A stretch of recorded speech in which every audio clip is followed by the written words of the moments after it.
It started as a 20-page writing assignment for a Harvard drama class, a raw, unfinished scene about a janitor from South Boston who could solve equations that stumped MIT professors. The student who wrote it got a B grade on the assignment. He was told the writing was mature, but that B grade did not stop him because that student was not just trying to pass a class, he was trying to save his career. He and his best friend were broke, living in an apartment with a phone that was disconnected more often than it was on. They were just two kids who had nothing to lose. They were out of work, they were out of money, but they had this idea. By the time they were done, that immature screenplay did not just sell for record-breaking price, it did not just win them an Oscar, it changed the trajectory of modern cinema and it turned two starving artists into Hollywood legends.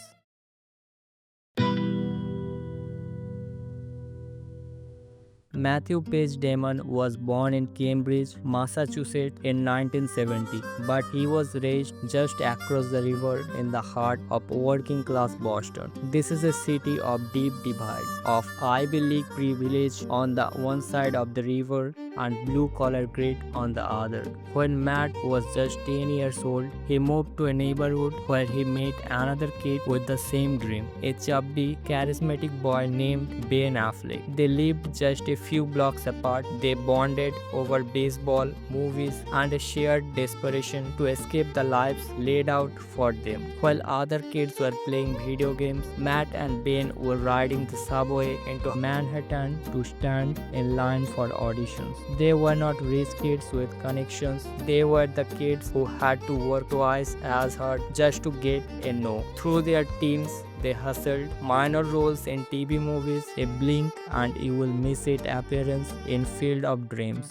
By the early 90s, Matt had gotten into Harvard. To his mother, a professor, this was the pinnacle. To Matt, it was a safety net he did not want. He was at Harvard, but all he could think about was acting. He was keeping classes to go to New York for auditions. He was this close to getting kicked out, and honestly, he did not care. He wanted to be an actor. He wanted it so badly it hurt. He was one thesis away from graduating, but the pull of Hollywood was so strong. He dropped out, and for a while, it looked like the single dumbest decision he could have ever made.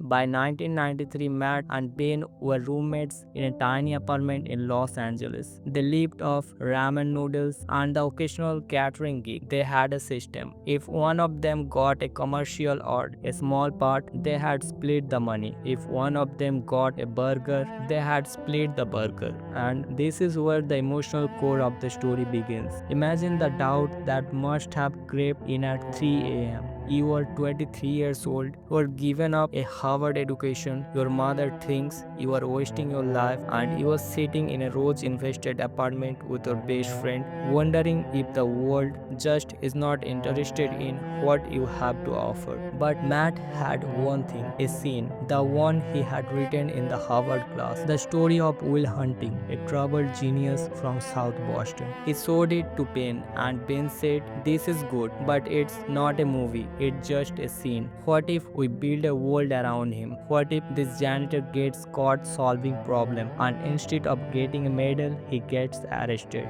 And what if a professor saves him but only to use him?" For the next 3 years, they wrote. They would sit in a tiny bookstore in Howard Square or in Ben's mom's house in Cambridge, hammering out the dialogue. They wrote the parts for themselves. Matt would play the genius Will.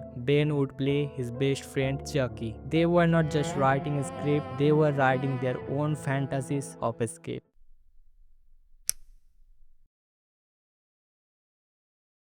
Finally, in 1994, they had a finished script. They had an agent, they had meetings. This was it. This was their golden ticket. Except it was not. Studio after studio passed. The feedback was brutal. No stars, too talky, low concept. One executive told them, "Look, if you want us to make this movie, you have to change the ending.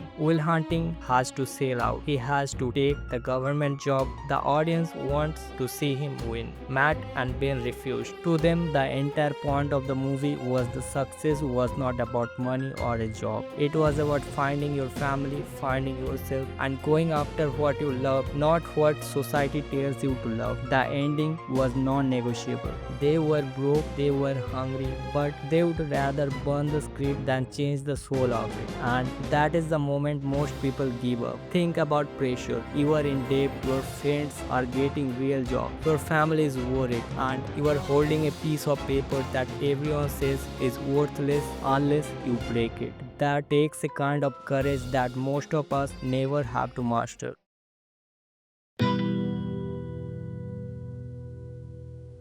In 1995, they got their final chance. A small production company called Castle Rock liked the script, but they had one huge, terrifying demand. They would not pay Matt and Ben to write it. They would not pay them to star in it, but they could buy the script for a modest sum, about $300K, if Matt and Ben agreed to let them cast a known star in the lead role, someone like Brad Pitt or Leonardo DiCaprio. This was the deal with the devil. Take the money, save yourself from poverty, but watch someone else live your dream, or walk away with nothing. Keep the dream, but risk dying a failure. Ben later said they had a rule. The only way they would sell the script if they got to star in it. It was non-negotiable. They were betting everything on themselves. Castle Rock blinked. They put the project into turnaround. Industry speak for we're dumping it. The script was dead, or so they thought. But Hollywood is a small town. A producer named Kevin Smith, the guy who made Clerks, got a copy of the script. He passed it to his agent. That agent passed it to a director named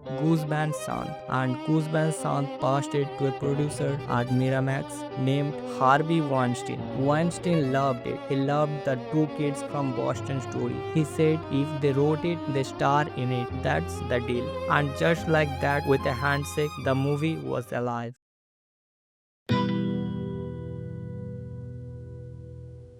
Good Will Hunting shot in 1996. It was a small movie with a $10 million budget. Robin Williams came on board to play the therapist. Anne Maguire taking a massive pay cut because he loved the script. When the movie premiered, it was not just a hit, it was a phenomenon. It captured the anxiety of a generation stuck between their potential and their past. It made over $225 million at the box office. And then came March 23, 1998, the 17th Academy Awards. The nominees for Best Original Screenplay are announced. The camera cuts to Matt and Ben. They are holding hands, two grown men holding hands, waiting for their lives to change. They leap out of their seats, they hug, they walk to the stage, dashed. They never thought they'd be here. They just want to thank families who never let them give up.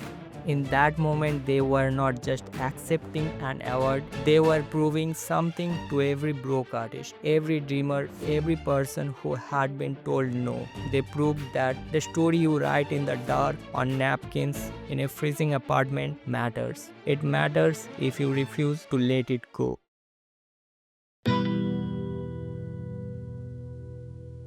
So what is the lesson of the Matt Damon Millionaire story? It's not that you should write a screenplay. It's not even about Hollywood. It's about the currency of belief. Matt Damon and Ben Affleck had nothing. No money, no connection, no safety net. But they had each other. And they had a story they believed in so fiercely that they were willing to starve for it. In a world that tells us to be practical, to take the safe job, to lower our expectations, Matt and Ben did the opposite. They doubled down on the dream when it was the most irrational thing to do. That B grade Matt got in college, it did not matter. The rejection letters from the studios, they did not matter. The only thing that mattered was the work and the refusal to compromise the soul of that work. The only thing that makes this business work or life work is the people you love and the work you love. If you have those two things, you are rich. Even you are broke. He was broke, but he was right. He was rich in purpose, and eventually